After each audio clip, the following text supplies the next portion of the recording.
ডাক হচ্ছে মহাকাশের মহাসুর মহাসারগ্রাম, সে রাম নারায়ণ রাম, সেই মহারাম উচ্চারণ করে সদা সর্বদা সবার দ্বারা দ্বারে পৌঁছে দাও এবং আরো দাও, আরো দাও আমার বেদ, আমার আদর্শ, আমার প্রকৃতির গ্রন্থ, প্রকৃতির সুর সর্বত্র সর্ব জায়গায় ছড়িয়ে দিয়ে সবাইকে এক হৃদয়ের মাঝে আলিঙ্গন করে এক ভাতৃত্ব বোধে অন্তরের বোধে সবাইকে এক সুরের বন্ধনে নিয়ে এসো, তবে হবে তোমাদের স্বাস্থ্য।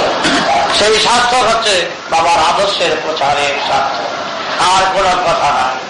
বাবার আদেশ মাথায় নিয়ে তোমরা উত্তরবঙ্গে যাত্রা করছো, সমস্ত উত্তরবঙ্গকে বেড়া জাল দিয়ে সবাইকে এক টানে নিয়ে আসো, তার প্রচার কার্যে তোমরা ছেলেরা মেয়েরা বউরা সব এক সুরে সবাইকে টেনে নিয়ে এসো। জানো তো জেলে বা বাল করে সব বড় জাল সবাইকে টেনে নিয়ে আসো।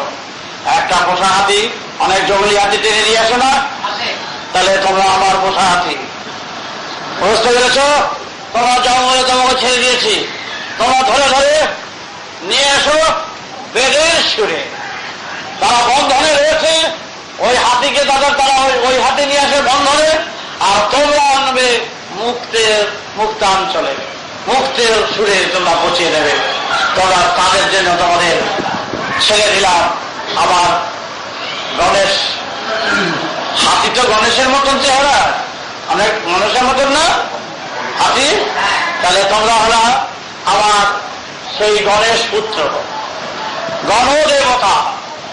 তোমরা সবাইকে গণেশের সুরটা দেখেছো তো, হাতের সুর তো, সেই সুরটা দিয়ে সবাইকে এক সুরে আনবে।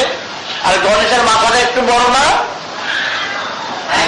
একটু বড়ই দেখবো, একটু বড়, ওই বড় হচ্ছে হাতির মাথাটা বড় না, সেই এক মাথায় সবাই বড় মাথাটা হচ্ছে সবাইকে এক মাথায় আনো আর সবাইকে এক সুরে আনো, তবে হল গণেশ।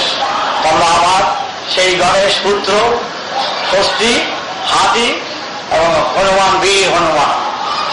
বীর হনুমান জয় করেছিল, গল্পে শুনেছ?